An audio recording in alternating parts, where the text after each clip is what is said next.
अस्सलाम वालेकुम viewers, welcome to my channel ज्योट प्रोडक्टर। व्यूवर्स, आज की इस वीडियो में हम बात करने वाले हैं सनी डी स्टैट कैप्सूल के बारे में, जिसमें विटामिन D3 होता है और इसको कोलिकाल्सिफेरोल भी बोला जाता है। ये एक सुपर इम्यून बूस्टर होता है। इस पैकिंग में सिर्फ एक सॉफ्ट जेल कैप्सूल होता है और ये खाने में भी बहुत ही आसान है। इसको लॉन्च किया है स्कॉटमैन कंपनी ने, और अगर हम लोग बात करें इसकी प्राइस की तो ये आपको मार्केट से 350 रुपए का इजीली मिल जाएगा। नेक्स्ट अगर हम लोग बात करें इसके यूजेस की तो ये हमारी हार्ट हेल्थ के लिए बहुत ही बेहतरीन होता है, यानी हमारी दिल की सेहत के लिए हमें ये बहुत सारी दिल की बीमारियों से बचाता है। और हमारी बोन हेल्थ के लिए ये बहुत ही बेहतरीन होता है। ये हमारी हड्डियों को मजबूती फ्राहम करता है और ये हमारे जिस्म की कुव्वते मदाफत के लिए बहुत ही बेहतरीन कैप्सूल होता है। ये हमारी स्किन को बहुत ही फ्रेश रखता है और हमारी स्किन के जो न्यू सेल्स हैं उनको बनाने में बहुत ही मददगार साबित होता है और हमारी बालों की नशोनुमा में बहुत ही ज्यादा मदद कर सकता है,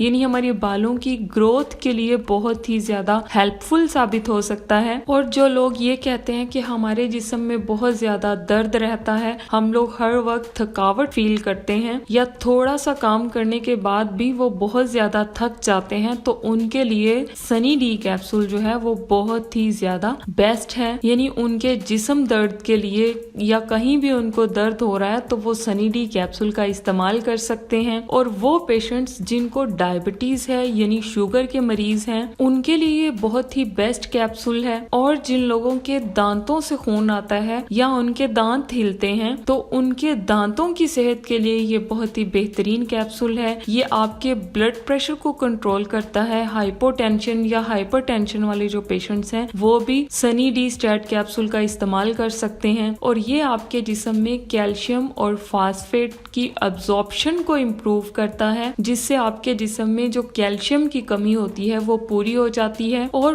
विटामिन डी की डेफिशिएंसी की वजह से छोटे बच्चे जो होते हैं उनमें एक बीमारी होती है रैकेट्स, जो उनकी बोन्स को बहुत ही ज्यादा वीक कर देती है और उनकी हड्डियों को टेढ़ा कर देती है। तो ऐसी कंडीशन में छोटे बच्चों को विटामिन D3 की डेफिशिएंसी हो जाती है, तो उनको सनी डी जो है ये सिरप फॉर्म में भी अवेलेबल होता है। तो बच्चों को हम जो है वो सिरप ऐसी कंडीशन में दे सकते हैं। और इसका इस्तेमाल जो है वो ऑस्टियोमलेशिया में भी किया जाता है, यानी ये एक ऐसी कंडीशन होती है जिसमें हमारी बोन्स जो है वो बहुत ज्यादा सॉफ्ट हो जाती हैं, भुरभुरी हो जाती हैं। तो ऐसी कंडीशन में भी हम सनी डी कैप्सूल का इस्तेमाल कर सकते हैं। और भी ये बहुत सारी बोन डिजीजेस में, बोन एबनॉर्मेलिटी में भी इसका इस्तेमाल जो है वो किया जा सकता है। नेक्स्ट अगर हम लोग बात करें इसके साइड इफेक्ट्स की तो इसके साइड इफेक्ट में ये आपको नोजिया वॉमिटिंग की शिकायत हो सकती है इसका इस्तेमाल करने से, और आपको वीकनेस की भी शिकायत देखने को मिल सकती है। और इसका इस्तेमाल ज्यादा देर करने से आपको हाइपर कैल्सीमिया की शिकायत भी देखने को मिल सकती है और कॉन्स्टिपेशन की भी शिकायत देखने को मिल सकती है। आपकी स्किन पर रैश हो सकते हैं, इचिंग हो सकती है, हाइव्स की शिकायत देखने को मिल सकती है और आपके ब्लड और यूरिन में कैल्शियम लेवल्स जो हैं वो इंक्रीज हो सकते हैं। इसी के साथ साथ नेक्स्ट अगर हम लोग बात करें इसकी वार्निंग्स की तो ये प्रेगनेंसी और लैक्टेशन में इसका इस्तेमाल करने से पहले आप अपने डॉक्टर से कंसल्ट कर लें। किडनी लीवर डिजीज वाले पेशेंट्स भी इसका इस्तेमाल करने से पहले अपने डॉक्टर से कंसल्ट कर लें। और अगर आपको कोलिकाल्सिफेरोल से एलर्जी है तो तब भी आपने इसका इस्तेमाल नहीं करना। और नेक्स्ट अगर हम लोग बात करें कि इसके इस्तेमाल का सही तरीका क्या है, तो इसके इस्तेमाल का सही तरीका ये है कि आपने सनी डी कैप्सूल को खाने के साथ लेना है, क्योंकि ये एक फैट सोलेबल विटामिन है तो इसकी एब्जॉर्प्शन जो है वो बहुत ही ज्यादा अच्छी हो जाती है जब आप खाने के साथ लेते हैं तो। और अगर आप इसको ज्यादा फैट वाले खाने के साथ खाएं तो इसकी एब्जॉर्प्शन और भी ज्यादा बेहतरीन हो जाएगी। वैसे आप इसको खाने के बगैर भी इस्तेमाल कर सकते हैं, लेकिन अगर खाने के साथ खाएंगे तो इसकी एब्जॉर्प्शन डबल हो जाएगी। आप इसका इस्तेमाल 1 गिलास पानी से ओरल ले सकते हैं और आपने इसको चबाना नहीं है, क्रश नहीं करना, आपने इसको डायरेक्ट 1 गिलास पानी से निगलना है। और अगर इसकी डोजेज की बात की जाए तो आपने अपने डॉक्टर से कंसल्ट करके अपने डॉक्टर को अपना चेकअप करवा के उसके बाद आपने इसका इस्तेमाल करना है। जैसे आपको डॉक्टर इसकी डोज रेकमेंड करेगा वैसे ही आपने इसका इस्तेमाल करना है। इसी के साथ ही व्यूअर्स हमारी आज की ये वीडियो खत्म होती है। अगर आपको वीडियो अच्छी लगी हो, इन्फॉर्मेटिव लगी हो या इससे आपको कुछ सीखने को मिला हो तो प्लीज मेरा चैनल योर प्रोडक्ट को जरूर सब्सक्राइब कर दें और बेल आइकन को प्रेस कर दें ताकि मेरी हर नई आने वाली वीडियो आप तक आसानी पहुंच सके। मिलते हैं अपनी नई वीडियो में, तब तक के लिए अल्लाह हाफिज।